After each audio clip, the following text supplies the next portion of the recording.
And I think he's going to open with a New Year's poem. Would you welcome Mr. Victor Buono? Victor?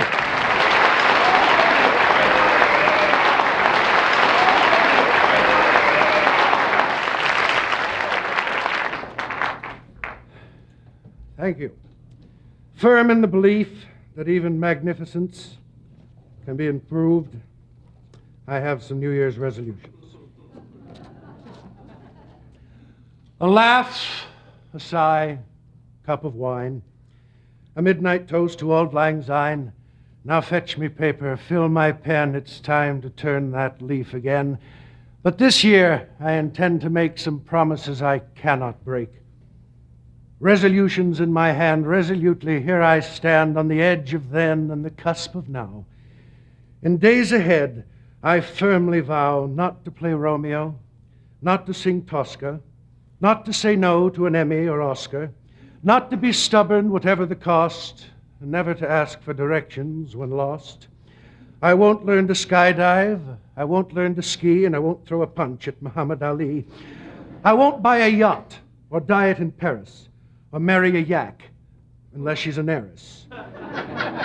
I'll go right on wishing on hay trucks and stars and locking my keys in the trunks of cars. If the cabinet should visit Rome, I promise not to be surprised if Earl Butz is left at home heavily anesthetized. Whenever I hear Love in Bloom, I'll smile and spill a couple tears of thanks for having had him here those 80 royal years.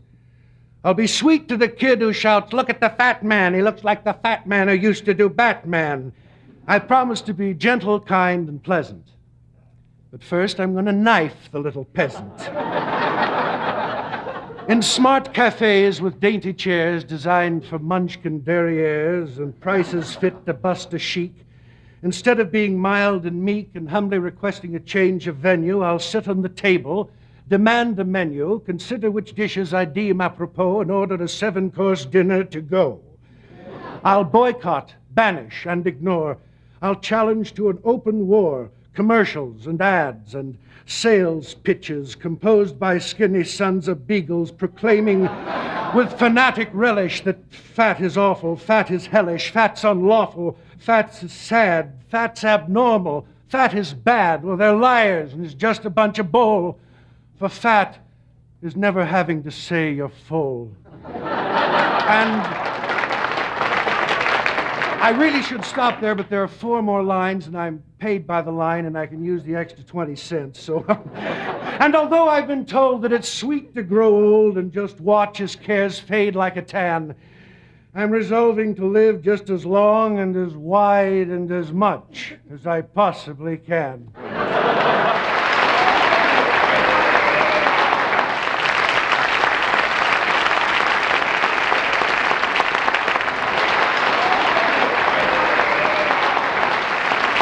As always, you've got a great ear for lines and construction. Thank you. That's another goodie. Thank you, sir. We haven't seen you for, well, it was last year. Almost a year, a little over. I've been bouncing around like a beach ball. You play in the universities, huh? Yes. Those must be great crowds because the next week. College people are so aware of what is going on. Yes. And hip. It's a good place to learn under the guise of teaching. Yeah. Weren't you doing something? They said you were at the Shakespeare or doing some Shakespeare? I spent 4 months at the Old Globe Theater this summer doing Shakespeare in San Diego. Unfortunately, it was 2 miles from my grandmother's house. And so it was 4 months of ravioli, lasagna, and spaghetti. It was a great summer for Shakespeare, but my tailor didn't fare too well during it. I put on about 4 yards. Yeah. You mentioned in your poem you'll never play Romeo. Now, I suppose because of your size, people always say, how about Falstaff? I could play Romeo. I'd have to get a Buick and drag to play Juliet. An awful lot, I would say. The death scene might be a little hairy. It'd take you a year and a half to die of poison before it got into the system. You never have played Romeo, though. Not on stage. What's your favorite Shakespeare? that you can really... I guess did some- Falstaff is the one I have Falstaff? the most fun with. I'd like to see you play King Lear. Oh, I'll stand in really? line. I'll stand in line for that one. Oh, thank you. Playing King Lear, you mean just as straight or just a little bit You could do anything. in the bag? Have you ever played any Shakespeare at all? No, indeed.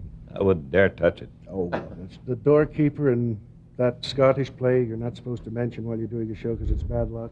Is it really? Yeah. Are you superstitious? No! The theater seems to be rampant with superstition. Don't whistle in the dressing room, all of those things. Yes. Where do those I emanate have from? no idea, except that actors are perhaps sometimes kind of strange people. Just a little. Just a little. Where did break a leg come from? Do you know at all? I suppose someone said it to someone who they wanted to have break a leg. But then it'd be reversed and became a good luck, right? I believe it was Red Skelton who actually broke his leg, wasn't it? When someone said that to him, and he went out on stage and did break his leg one night. But that didn't start then.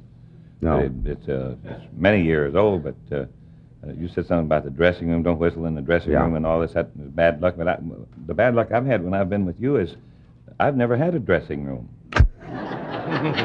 Oh, we want to keep you from whistling. That's the main thing. You have another. Sharing mine with a cobra. You have another short bit of verbiage, prose. By the way, you know, I travel. I'll be doing a lot of colleges, but I keep in touch. I watch the show, and did I hear you say something one night about the effects of marijuana on the? I was reporting. breasts Yes, of we did a men? thing in the news, in the newspaper, that they found that heavy cigarette smoking among males, strangely enough, among men, increased the size of the breasts in males. It was in the newspaper. I take your word. An unusual item. I have recently heard a discouraging word from a source which, of course, can be trusted, that he who smokes pot risks arrest if he's caught, and he also runs the risk of being busted. If it's true that the weed swells men's bosoms indeed if they smoke it without moderation, then I'd like to say that's a great price to pay in return for a cheap titillation. Now, many won't believe a word. They say it's utterly absurd, a wily way of playing on men's fears. Perhaps we'll all believe our eyes when Playboy starts to advertise the Johnny Carson line of men's brasiers. So smoke a plain old cigarette. Don't booby-trap your silhouette. You needn't be the same as all the rest. Go make the best of it. Make a clean breast of it. Be a man and get things off your chest.